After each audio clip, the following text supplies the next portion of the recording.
Yesterday, the very foundation of State House was rocked by the untimely resignation of Eliud Owalo. For those who don't know who Eliud Owalo is, he's the fellow right here in this image.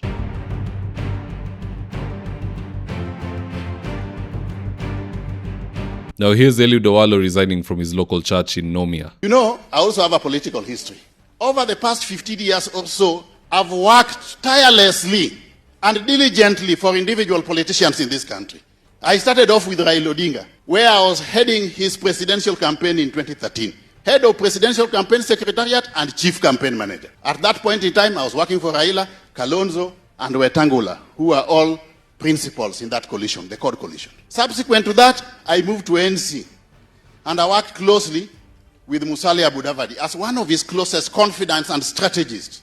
Later, and most recently, I've worked diligently with President William Samoei Ruto. All the way from 2019 to date, I want to state, without fear of contradiction, that come 2027, I'll submit my candidature for the presidency of the Republic of Kenya.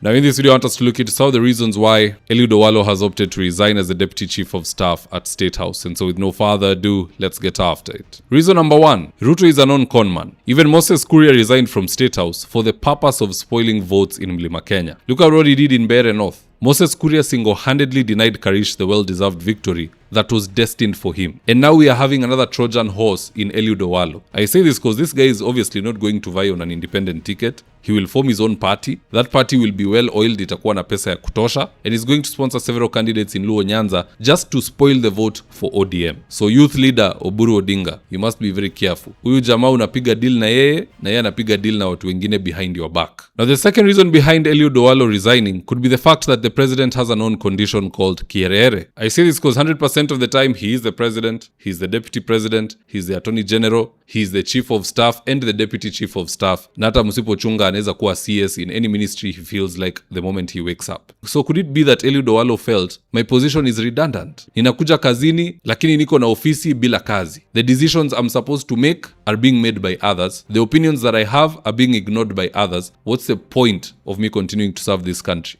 It becomes pointless. You just tender your resignation. It's the honorable thing to do, and perhaps that is what Eliud Owalo has done. The third reason why Eliud Owalo has resigned from government is perhaps to infiltrate the opposition. You see, Ruto ni jamaa ako na PhD na bado is clinging on to the dark arts. Amepiga hesabu, ameona pale kwa upinzani kuna Mkamba, Kalonzo Musyoka, kuna watu wa mlima kadhaa, kuna Justin Muturi, Rigathi Gachagua, Karua na wengine. Pale kwa Kisii kuna Matiang'i, ukienda kwa Waluya kuna Eugene Wamalwa, kuna Natembea, Coastal Region wako na Mohamed Ali. The only part of the country where the opposition has no representative is in Luo Nyanza. So what does Ruto do? He tells Eliud Owalo, wewe jiuzulu, enda usimame urais, so that you can go and befriend the people in opposition. This is an infiltration operation. This fellow is a spy. Now the likes of Matiang'i and others will call him in to be their point person in Luo Nyanza, not knowing that all along this was a plan, it was a ploy rather, for Eliud Owalo to sneak his way into the opposition, gather information, and take it all the way back to Kasongo. Remember,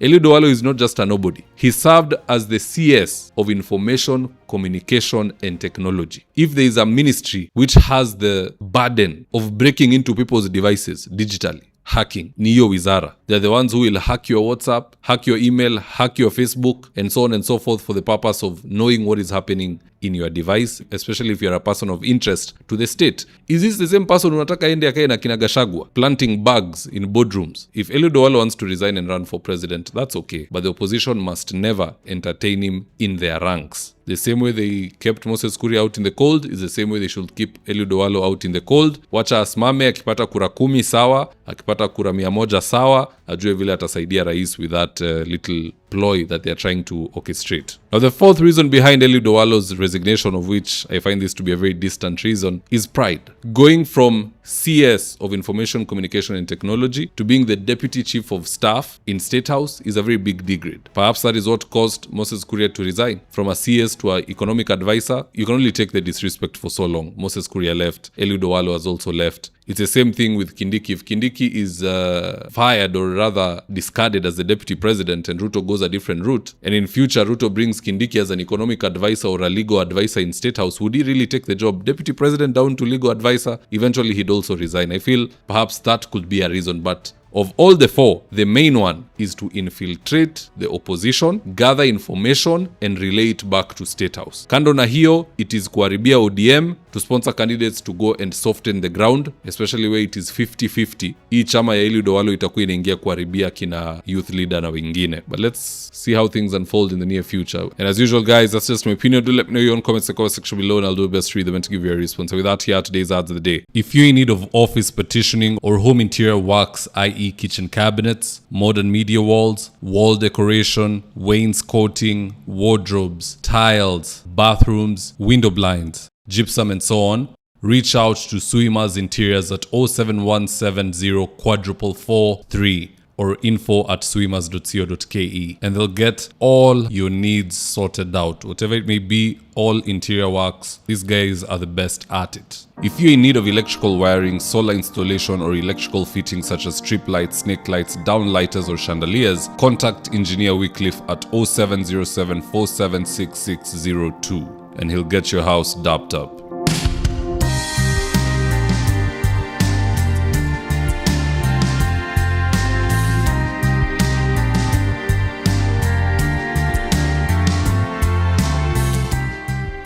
If you're here for the first time, please go on and hit the subscribe button. And if you're watching for a different platform, just head on over to YouTube, search for Mzitowafula. Hit the subscribe button, you're going to be getting a ton of content of this nature. If politics is something you're passionate about, this is definitely the one channel that you really need to subscribe to.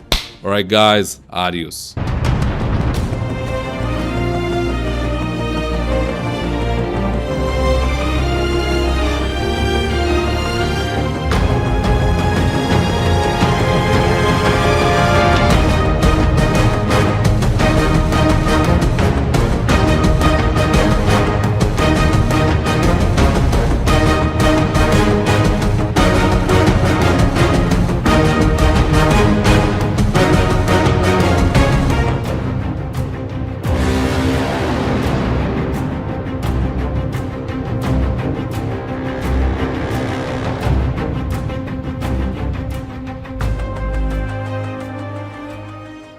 Thank you for choosing Mzitowafula as your primary news platform.